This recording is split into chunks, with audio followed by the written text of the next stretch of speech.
सीता जी से विदा लेकर हनुमान जी चल पड़े।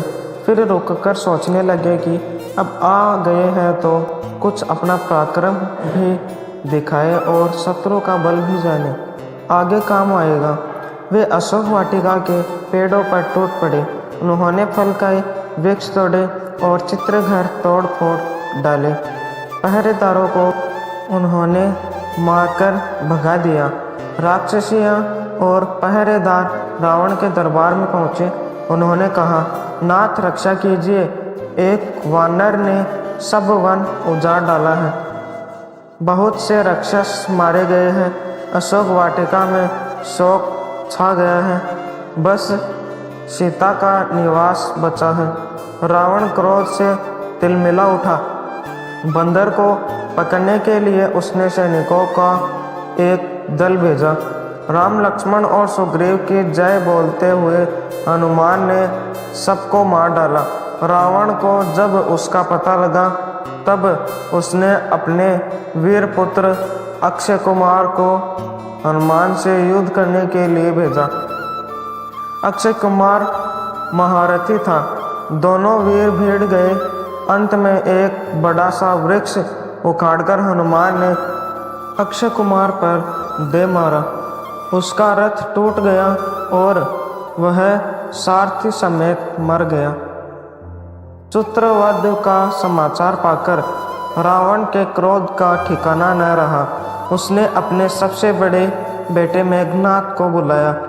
वह बड़ा वीर था। उसने इंद्र को भी जीत लिया था, इसलिए उसका एक नाम इंद्रजीत भी हो गया था। रावण ने मेघनाद की प्रशंसा की और हनुमान पर विजय पाने के लिए परामर्श दिया। अपने बल वर्णन करके मेघनाद चल पड़ा। हनुमान ने देखा कि एक बड़ा प्रबल योद्धा आ रहा है। वे आकाश में उड़ गए और पैतरा बदल बदल कर राक्षस के बाणों से बचने लगे। इंद्रजीत के अनेक अमोघ बाण भी उन्होंने व्यर्थ कर दिए। हनुमान ने भी बड़े बड़े वृक्ष उखाड़कर मेघनाद पर फेंके, पर उस धनुर्धर ने उन्हें बीच में ही काटकर गिरा दिए। हनुमान किसी तरह मेघनाद के हाथ नहीं आ रहे थे। तब उसने ब्रह्मास्त्र चलाया। ब्रह्मास्त्र का मान रखने के लिए हनुमान ने उसे सहन किया और चोट खाकर वे गिर पड़े। मेघनाद की आज्ञा से राक्षसों ने उन्हें बांध लिया। बांधते समय हनुमान ने अपना शरीर बहुत बढ़ा लिया। रस्सियों से खींचते हुए राक्षस उन्हें रावण की सभा में ले चले। रास्ते में वे उन्हें मुक्कों से ठोकते पीटते जाते थे। दरबार में पहुंचकर हनुमान ने देखा कि सोने के सिंहासन पर लंका का स्वामी रावण बैठा है। उसका तेज सूर्य के समान है। हनुमान को वह सब प्रकार से योग्य और शक्तिशाली दिखाई दिया। रावण की आज्ञा से सेनापति प्रहस्त ने हनुमान से पूछा, तुम कौन हो? यहाँ क्यों आए हो? अशोक वाटिका को तुमने क्यों उजाड़ा और राक्षसों को मारने का दुस्साहस तुमने कैसे किया? रावण की ओर मुँह करके वे निडर होकर बोले, महाराज, मैं किष्किंधा के राजा सुग्रीव का सेवक हूँ और महात्मा राम का दूत हूँ। मेरा नाम हनुमान है। राम की भार्या सीता को आप हर लाए हैं। उन्हीं की खोज में मैं यहाँ आया हूँ। वंदनी सीता से मैं मिल चुका हूँ। आपके दर्शन करना चाहता था, इसलिए मैंने अशोक वाटिका में उत्पात किया कि शायद इस तरह आपसे भेंट हो जाए। अपनी जान बचाने के लिए आपके योद्धाओं से मुझे लड़ना पड़ा। इसमें मेरा कोई अपराध नहीं। राजा सुग्रीव ने कहलाया है कि आप सीता को सम्मान सहित लौटा दें। महाधनुर्धर राम से आप किसी प्रकार युद्ध नहीं जीत सकते। खरदूषण का हाल आप जान ही चुके हैं। अकेले राम ने 2 घड़ी के भीतर ही उनका सर्वनाश कर दिया। हनुमान की बातें सुनकर रावण के क्रोध का ठिकाना न रहा। उसने आज्ञा दी कि इस दुष्ट वानर का वध कर दिया जाए। तभी रावण के छोटे भाई विभीषण ने निवेदन किया, महाराज, राजनीति के अनुसार दूत का वध नहीं किया जाता। आप नीतिवान हैं। दूसरे जब यहाँ से जाकर आपके बल विक्रम की बात करेगा, तब बैरियों का उत्साह ठंडा पड़ जाएगा।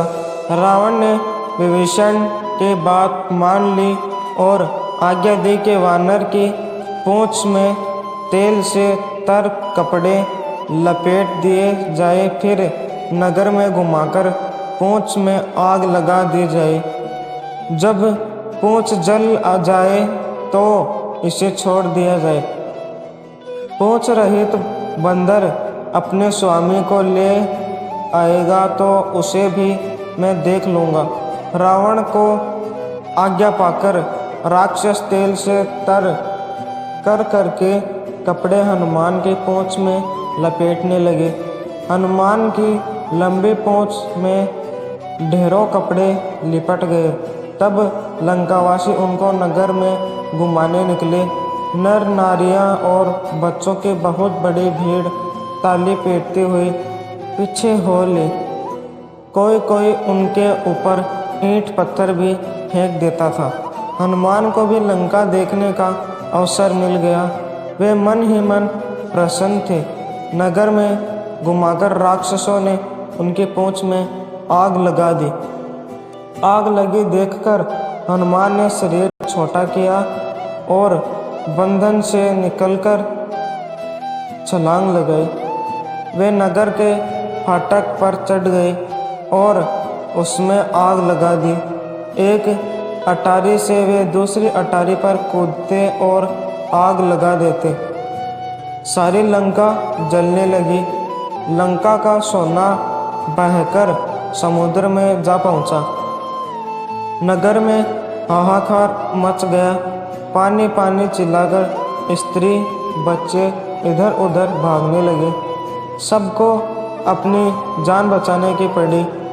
आग की लपटें आकाश चूम रही थी और हनुमान भी अग्नि रूप हो रहे थे। सोने की लंका जलकर राख हो गई। हनुमान ने समुद्र में कूदकर अपनी पूंछ बुझाई। अब हनुमान को सीता जी की चिंता हुई। उनको भय हुआ कि कहीं वे न जल गए हो, तब तो बड़ा ही अनर्थ हो जाएगा। वे इसी चिंता में डूब उतरा रहे थे कि उनकी आँख अपनी पूंछ पर पड़ी। उसके बाल तक नहीं जले थे।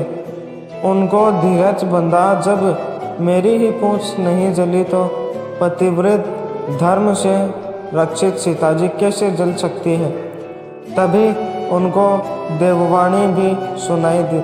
लंका जल गई पर जानकी पर आँच भी नहीं पहुँची।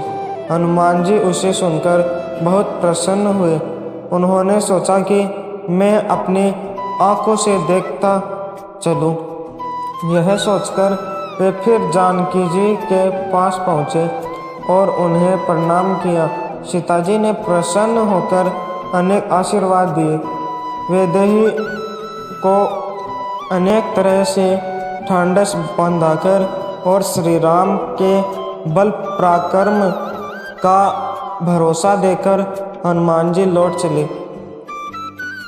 वीडियो अच्छा लगा हो तो लाइक करें, सब्सक्राइब करें और अपने दोस्तों में शेयर करें।